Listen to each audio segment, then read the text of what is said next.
Hi, everyone. Thanks so much for joining us here on the Daily Racing Form YouTube. I am Gino Buccola alongside David Aragona with producer Bobby helping us out as we preview one of a few big races this weekend out at Monmouth Park. We're going to look at race number 11. This one is the Grade 3 Eatontown. Remember, it is Haskell Preview Day this Saturday, so a lot of these horses in stakes races are getting ready for the Haskell Day next month and some of the big races on the Haskell undercard. Let's take a look at the field for this one. It's going to go 1.1 miles on the turf course. David, a horse who's shipping in from San Isidro from Argentina, coming into the Chad Brown barn for the first time, is Maggie Go. She is very, very impressive in what we watched visually from her. She's raced 5 times. She's a group stakes winner, but she has not raced in almost a year now. So she's going to have to deal with a long layoff. She's going to have to deal with the first time in North America and dealing with the new style of racing. So there'll be a lot to throw at a horse who's going to take a ton of money for these connections, right? So she's the one they'll have to beat. And then after that, you have a couple others who have been running in sort of grade 2, grade 3-ish races like Five Towns and Ozara, who are probably solid fits at this level. What do you think about the group lining up here? Yeah, I mean, Maggie Go seems like a horse that has a lot to overcome for a runner that's going to be such a short price. And I guess she is going to be a short price in this race when Chad Brown puts Fluffy and Pratt aboard a shipper like this. I think it just kind of automatically makes them the favorite. So we'll see if she can pull it off. But I think that runner definitely has some obstacles in her way, but she might be talented enough to do it. So I'll be interested to see how it plays out. Let's take a look at the Timeform US Pace Projector. Remember, you can get these Timeform US Pace Projectors as part of the All Access Pass Performances, or you can purchase them as part of the Timeform US Pass Performances. They have Damaso up front, Ozara sitting a nice trip not too far behind, and it doesn't look like there's all that much early speed in here. Not like they're going to be lining up on the front end, David.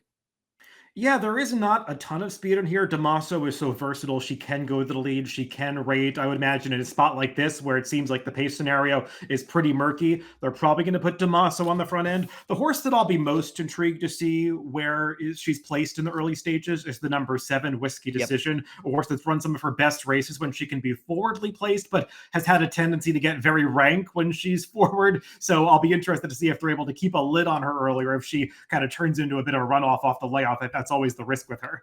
She's a real wild card in here because she was so impressive last year in that stretch of 3 wins in a row. And then she went into the Del Mar Oaks. She was favored there and things tailed off a little bit, but she showed versatility. And well, I just wouldn't be shocked to see her show up with a pretty good performance here in her first start as a 4-year-old. Let's take a look at the field and let's start with the number 1, Maggie Go.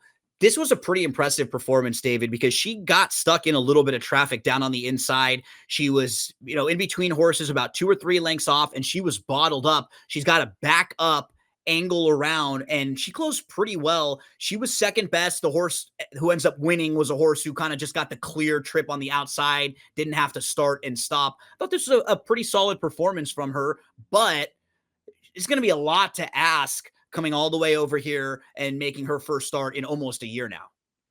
Yeah, I mean, it seems like she's got some credentials with those 2 placings in a Group 1 company down in Argentina. As you mentioned earlier, she's got the Group 2 victory. So, I mean, that sounds good on paper. And you see the replay. I mean, she just got up for second, as you said. I don't think she's ever beating the winner that day, but maybe it would have been a little bit closer with a clear run.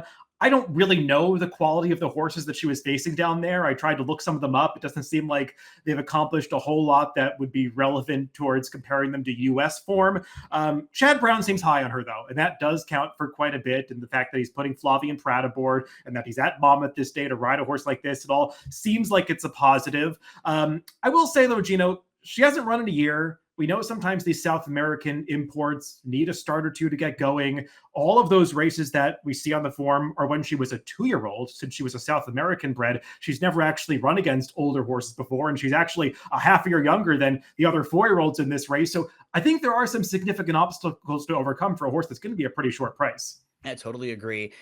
Brown's had a fantastic start to the meet, but this one's going to get bet. So we'll see how short a price she ends up being. Five Towns is a stakes winner, multiple graded stakes place, going to be making the 3rd start of the form cycle. She comes off of a 4th place finish over at Churchill. She was close up 4th, and the runner up that day, Pinup Betty, came right back to win the next start. So lots of positives. I think this level is a pretty good spot for her.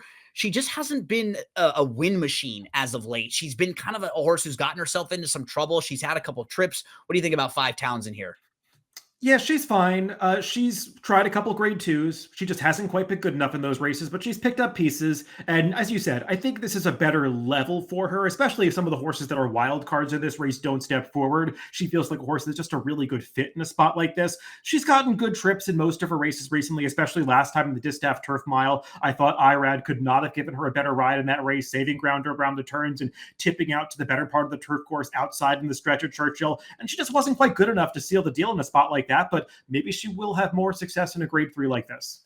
It's funny because a horse like Ozara, I've never played, and I've always tried to beat this filly. And kind of handicapping this race, I went back to her and actually thought she might be in a good spot because you sort of know what you're going to get with her, David. She kind of shows up with a pretty similar effort most of the time. She puts herself in a pretty good spot, not too far out of it. And a lot of times she kind of falls into victories. There were a few races where she got perfect trips and just couldn't seal the deal. So I don't think she's really like that much of a graded stakes type horse. I do wonder if Maggie Go is a bit short. And like you said, this race has a couple other wild cards. She's probably one of the safer horses where you kind of know what you're going to get from her. So I don't generally love betting horses like that, but I feel like she's probably going to run pretty well in this spot. What do we do with Ozara?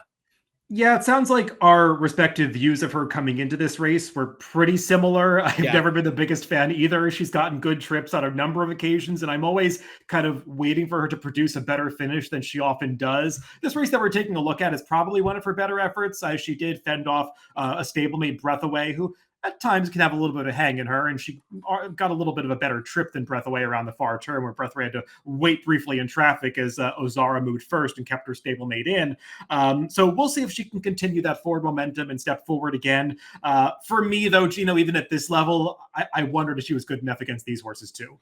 We move to Lady Firefoot, who won a non-2 back in October and then actually stepped up to Stakes Company. And in those 4 tries against Stakes Company, wasn't really close. Then dropped back to Optional Claiming Company last time out, got a victory at 5-1. Actually was last of 4 in a small field and then made a nice move and went by and won actually pretty impressive in that one. So Lady Firefoot in here, you think she stacks up with this group? It was just a really good spot for her last time. That race did not come up tough for the level. She saved all the ground, tipped out at the top of the stretch. It was a perfect turf ride, and she was just better than those horses. She really had not gotten too many good trips when she tried those graded stakes down in Florida. Just some really crazy rides in a few of those races, but she wasn't winning any of those spots, so I don't know how much it really matters. And I don't know if she's really a graded stakes quality horse. I think the last race was more the level where she can really shine. We move to Delightful Ava. She's a New Jersey bred. She just hasn't ever run anything close to fast enough to feel like it would compete with these, David. Can you build a case for her? Maybe at the least she's a pace player because she has at least shown speed in some Yeah. sprint races. She's lost a little bit of it recently, but that was just her first start coming back off a layoff last time. She probably needed it. Now she's stretching out, so maybe she'll be a bit more forwardly placed. But from a win perspective, she's awfully tough to make a case for. Yeah, and if she is forwardly placed, stretching back out, maybe that hinders the chances of a horse like Damaso right next door, who feels like one of the major pace players. Damaso was making her first start in a couple months. She was sitting second. She moved to the lead at the top of the lane, and she was in a battle for the minor awards. She ended up finishing 4th that day. Do you think she'll step forward off of that effort? And what do we do with Damaso? It was kind of funny watching that last race. Paco rode her to the quarter pole like he thought he was on a 1-5 shot, like he was going to win the race. He got into the stretch, wasn't even asking her, was riding her with so much confidence. And then suddenly the closer starts swarming. Spalade goes right on by her, and Paco sets her down a little bit too late. She was never winning that race. I'm not saying that was some big excuse. It was just kind of curious to watch. She's a horse that's pretty versatile with regard to trips. She can be forward. She can come from off the pace like she did 3 back in that victory at Tampa, where she actually did not get a good trip that day and still was able to get the job done against some weaker company. She's solid. I just feel like if some others show up with their best efforts, she might not quite be good enough. Rounding out the field is Whiskey Decision coming into the Shad Brown barn for the first time.